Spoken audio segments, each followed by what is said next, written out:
Na sasa tujikite kwenye siasa ambapo kwenye harakati za kuzuia mkwaruzano zaidi unaotokota ndani ya familia ya Odinga kuhusu mustakabali wa chama cha ODM, kinara wa chama hicho Daktari Oburu Oginga ameitisha mkutano wa familia Jumapili kutafuta mwafaka. Tangu kifo cha Raila Odinga, mvutano umeshuhudiwa ukiibua nyufa haswa kuhusu hatima ya chama cha ODM kwenye mikakati ya siasa za mwaka 2027.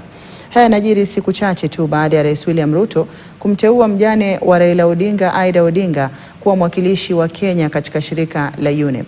Je, mkutano huo utatatua malumbano chamani ODM? Jeff Kirui anatathmini haya.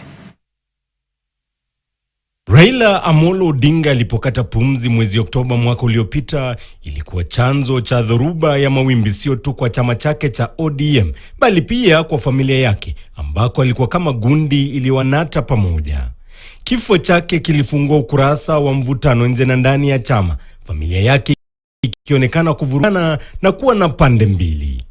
Wanafamilia wa karibu ambao ni wanawe Winnie Odinga na Raila Odinga Jr, na upande mwingine ukiwa na Dr. Oburu Oginga, nduguye mkubwa wa Raila Odinga. Dereva amekufa, aliaga dunia.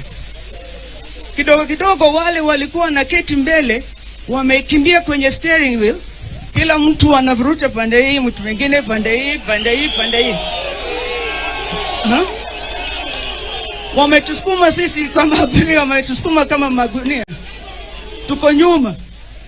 Tofauti zao zikiwekwa bayana pale pande hizo mbili zilipoandaa mikutano tofauti. Winnie na kikosi chake katika uga wa Kamukunji mtaani Kibra, naye Oburu Oginga akiongoza wake katika kaunti ya Kakamega. Hauwezi copy paste baba. Hata hivyo, wakati tetesi zimeibuka kwamba Aida Odinga anaegemea upande wa Winnie Odinga ambao umekuwa ukitilia vikwazo ushirikiano wa chama cha ODM na Rais William Ruto chini ya mpango wa serikali pana, Rais Ruto alimteua Aida kuwa mwakilishi wa Kenya katika shirika la UNEP.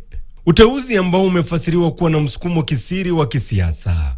Wadadisi wanahoji kuwa ni njama ya kulegeza msimamo mkali dhidi ya mpango wa ushirikiano kati ya chama cha ODM na UDA.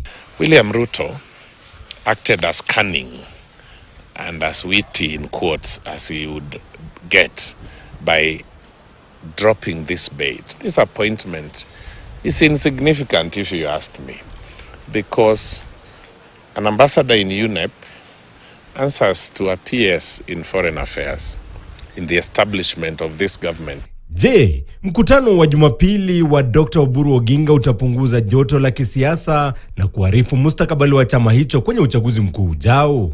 That these ones are mourning, and their cousins across, whose father is now the new party leader, are now running across town with speculation of them eyeing political seats. The question is, does that hold the wider family as one fabric? Your guess is as good as mine. That's why I think that this meeting on Sunday is coming too little, too late in the day, when the damage is already too big and actors are already so many. A house divided against itself cannot stand, and therefore, if Jaramogi Odinga family is not united, then it is very likely that their political influence will be undermined. Jeff Kirui, KTN. Na familia zaidi